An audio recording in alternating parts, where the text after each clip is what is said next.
అంగన్వాడీ వర్కర్లు 2వ తేదీ 3 నెల 26వ తేదీ మహాధర్నాలో ఉన్నప్పుడు అర్ధరాత్రి మహిళలని చూడకుండా వాళ్లు జీతం పెంచమని అడిగినందుకు అక్రమంగా అరెస్టు చేశారంటూ వాళ్లు పొంగనూరు అంబేద్కర్ విగ్రహం ముందు ధర్నాకు దిగారు. అంగన్వాడీ వర్కర్లు మాట్లాడుతూ ముఖ్యమంత్రి చంద్రబాబు నాయుడు, పవన్ కళ్యాణ్ గత ప్రభుత్వంలో వాళ్ల ధర్నాలో ఉన్నప్పుడు వాళ్లు టెంట్ దగ్గరకొచ్చి మీ డిమాండ్లు మేము తీరుస్తామని చెప్పి ఇప్పుడు మొండి చేయి చూపిస్తున్నారని చెప్పి వాపోయారు. అలాగే అరెస్టు చేసిన వాళ్ల అంగన్వాడీ వర్కర్లను తక్షణమే విడుదల చేయాలని, వాళ్లకి కనీస వేతనం 26,000 ఇవ్వాలని కోరారు.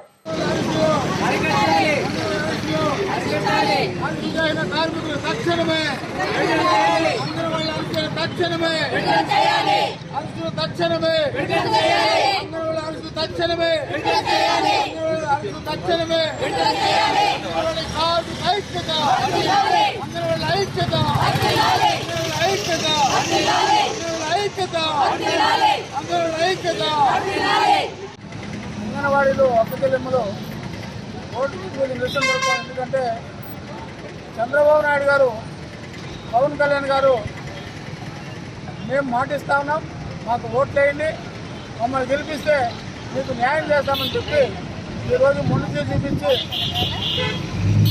రోడ్డు మీదకి వచ్చేది చేసినారు.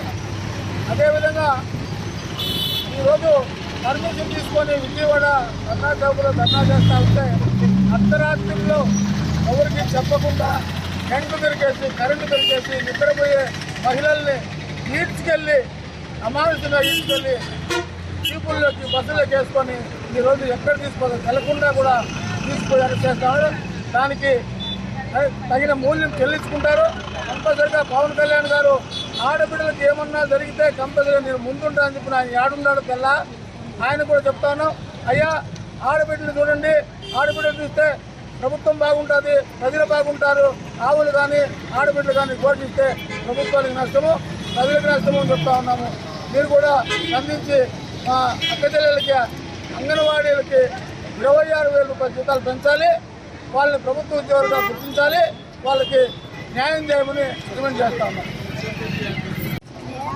గట్టిగా మాట్లాడక anganwadi workers helpers Punganur project CIT అనుకుంటున్నాము. 4 రోజుల నుంచి శాంతియుతంగా మేము రిలే నిరాహారం చేసినాము. అయినా కానీ ప్రభుత్వం మా గురించి ఎలాంటి మంచి ఆలోచన లేకుండా ఈరోజు మా కోసము మా యూనియన్ లీడర్స్ అక్కడ ధర్నా చేస్తుంటే వాళ్ళు నిర్బంధంగా వాళ్ళు ఎక్కడికంటే అక్కడ ఎక్కడికి తీసుకొస్తున్నాం అనేది కూడా తెలియకుండా వాళ్ళు అన్ని విధాలుగా ఇబ్బందులు చేస్తున్నారు. ప్రభుత్వానికి ఏమాత్రమో మంచి ఆలోచిస్తున్నాము. అంగన్వాడీ తరఫున తప్ప మేము మిమ్మల్ని మీకు ఓట్లేసి గెలిపించడం లేదా, గెలిపించినాం కదా, అదేవిధంగా మా బాధ్యత, మా కష్టాలు తీర్చే బాధ్యత మీకు సీఎంగా ఉంది కాబట్టి రేపే సపోర్ట్ చేసుకుని అంగన్వాడీ పట్ల మంచిగా మాకు 26,000 ఇస్తామని ఆశిస్తూ ప్రభుత్వాన్ని తెలుసుకుంటాము. ఇలా వాళ్ళకి చేసే వాళ్ళకి ఏ విధంగా వాళ్ళకి కేసులు లేకుండా వాళ్ళని విడుదల చేసి వాళ్ళని ఇంటికి పంపించాలని కోరుకుంటున్నాము.